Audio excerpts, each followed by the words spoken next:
തിരുവനന്തപുരം വട്ടിയൂർക്കാവിൽ KCB ജീവനക്കാർക്ക് മർദ്ദനമേറ്റതായി പരാതി. വട്ടിയൂർക്കാവ് കാച്ചാണി സെക്ഷനിലെ ജീവനക്കാർക്കാണ് മർദ്ദനമേറ്റത്. കാറ്റിലും മഴയിലും കേടുപാടുകൾ സംഭവിച്ച വൈദ്യുതി ലൈനുകൾ പുനഃസ്ഥാപിച്ചില്ലെന്ന് ആരോപിച്ചായിരുന്നു മർദ്ദനം.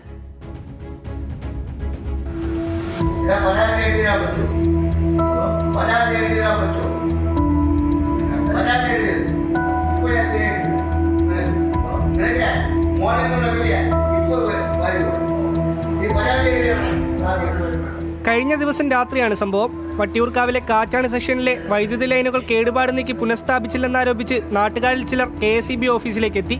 ഈ സമയം ഡ്യൂട്ടിയിലുണ്ടായിരുന്ന ഉദ്യോഗസ്ഥന്റെ ഫോൺ ഉൾപ്പെടെ തട്ടിപ്പറിക്കുകയും ജീവനക്കാരെ കയ്യേറ്റം ചെയ്തെന്നുമാണ് പരാതി. കാച്ചാണി സ്വദേശികളായ സുരേഷ്, റിയാസ് എന്നിവർക്കെതിരെയാണ് തിരുവനന്തപുരം വട്ടിയൂർക്കാവ് പോലീസ് സ്റ്റേഷനിൽ പരാതി നൽകിയത്. ഓഫീസിലെ മുഴുവൻ ജീവനക്കാരും രാപ്പകലില്ലാതെ പണിയെടുക്കുകയാണെന്നും കേടുപാടുകളൊക്കെ യഥാക്രമം പരിഹരിക്കുകയാണെന്നും KCB അസിസ്റ്റന്റ് എഞ്ചിനീയർ ദീപ നൽകിയ പരാതിയിൽ പറയുന്നു. ജീവനക്കാർക്ക് സുരക്ഷിതമായി ജോലി ചെയ്യാൻ കഴിയുന്ന തരത്തിൽ നടപടി സ്വീകരിക്കണമെന്നും ആവശ്യപ്പെട്ടിട്ടുണ്ട്. എന്നാൽ KCB ജീവനക്കാരെ കൈകാര്യം ചെയ്തിട്ടില്ലെന്നാണ് നാട്ടുകാർ പറയുന്നത്. അപകടം പറ്റിയതറിയിക്കാൻ ഫോണിൽ പലതവണ വിളിച്ചിട്ടും എടുക്കാതിരുന്നത് കൊണ്ടാണ് KCB ഓഫീസിലേക്ക് എത്തിയതെന്നും നാട്ടുകാർ പറയുന്നു. സംഭവത്തിന് പിന്നാലെ പരാതി ഒത്തുതീർപ്പാക്കിയെന്ന് വട്ടിയൂർക്കാവ് പോലീസ് അറിയിച്ചു.